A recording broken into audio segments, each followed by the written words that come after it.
Hello, today I'm going to read a short extract from Silent Faces Painted Ghosts, an extract from the middle of the first chapter.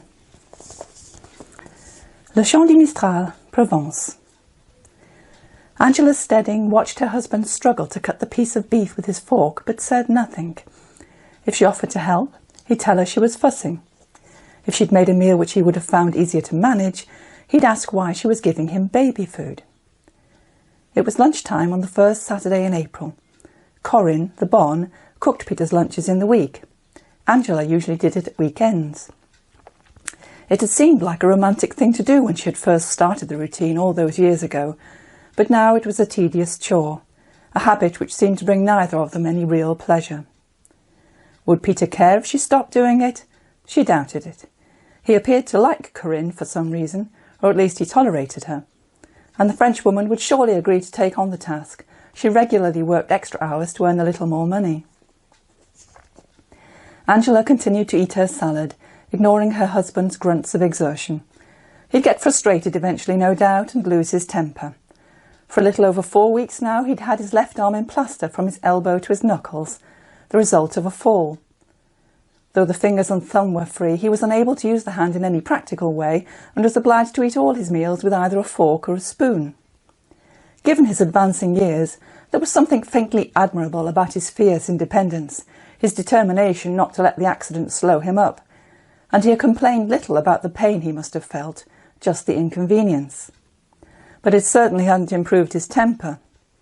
Fortunately, he generally reserved the worst of it for the studio. "Oh, for God's sake, damn and blast this bloody hand!" His patience finally snapping, Peter dropped the fork with a clatter onto the plate and swore again, more colourfully this time. "I'll starve if I have to go on like this." "Peter, please." "What? Oh, sorry." Tight-lipped, glaring at the plaster on his wrist, he appeared not remotely repentant. "About this girl you've invited to stay with us." "Who?" "Oh, her. What about her?" He picked up the salt cellar, sprinkled more salt over the remaining potatoes on his plate, grabbed the fork again, and returned to fumbling about with his food. "You didn't give me much warning," she complained. "Only just decided, really. I nearly called it off. Then I thought I might as well take a look at her, see if she might be of any use." Angela ate another mouthful of food, then laid her knife and fork down on the plate, pushing it away.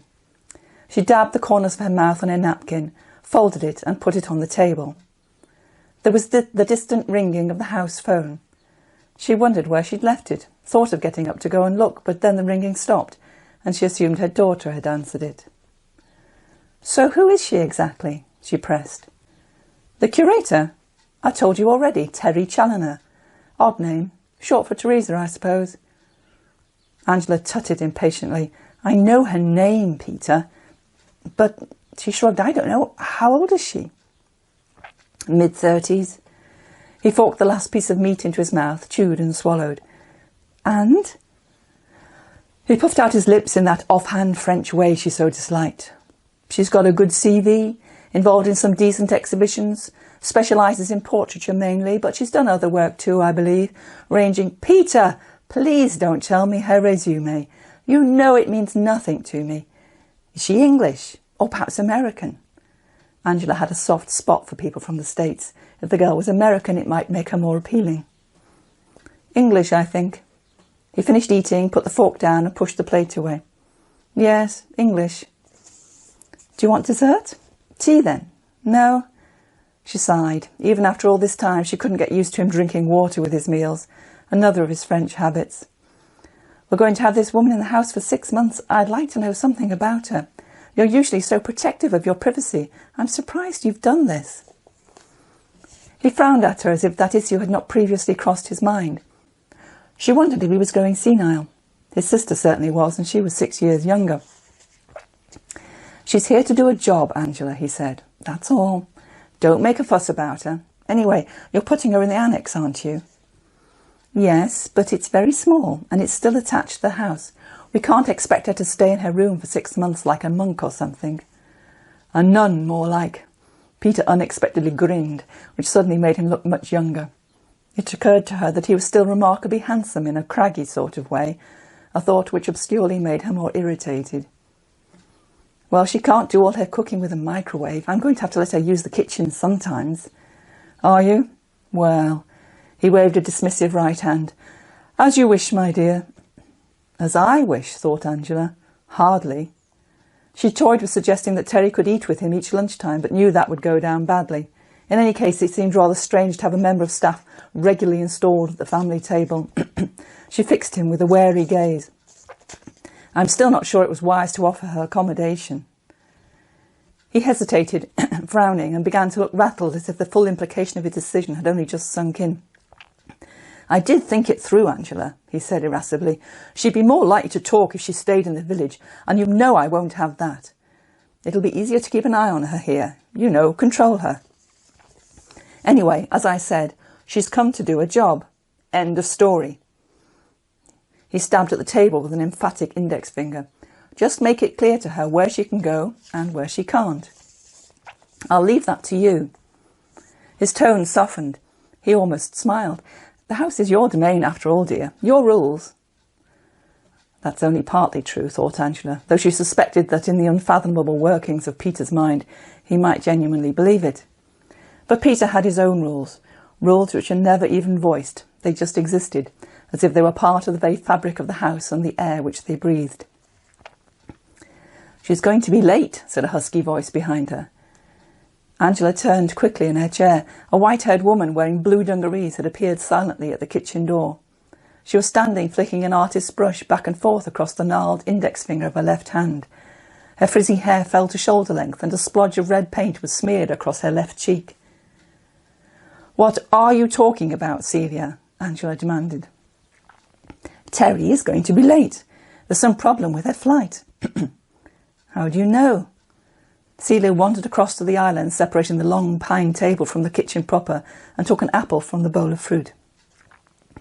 She bore a striking resemblance to her brother, tall and rangy with the same icy pale blue-grey eyes. She could also be similarly evasive and irritating. Now she was polishing the apple on her less-than-clean dungarees. Angela's lip curled in disgust.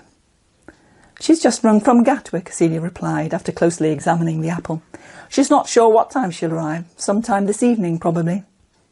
You answered the phone. Someone had to. I thought Lindsay had.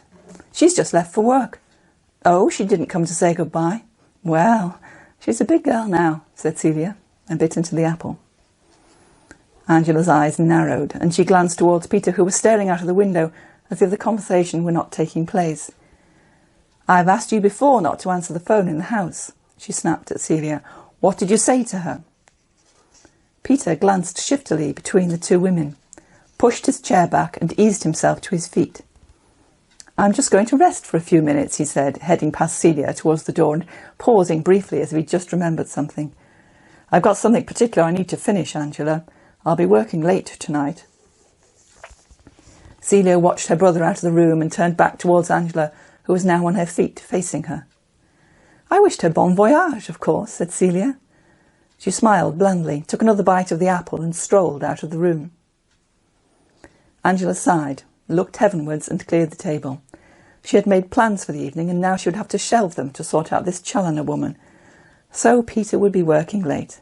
That was no surprise. He always was. No doubt he was now upstairs, stretched out on the bed for his routine siesta.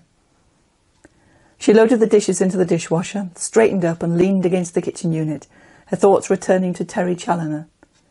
Exactly what position was this woman going to have in their household for the next 6 months? Angela felt a growing unease. It wasn't that it was unusual for Peter not to tell her things. Far from it. He was a secretive man. But still there was something odd about this whole situation. Out of the window to the front she saw Celia pushing that ridiculous pram across the terrace, the apple now apparently finished. She had probably thrown the core into one of the huge flower pots, and Sammy would complain.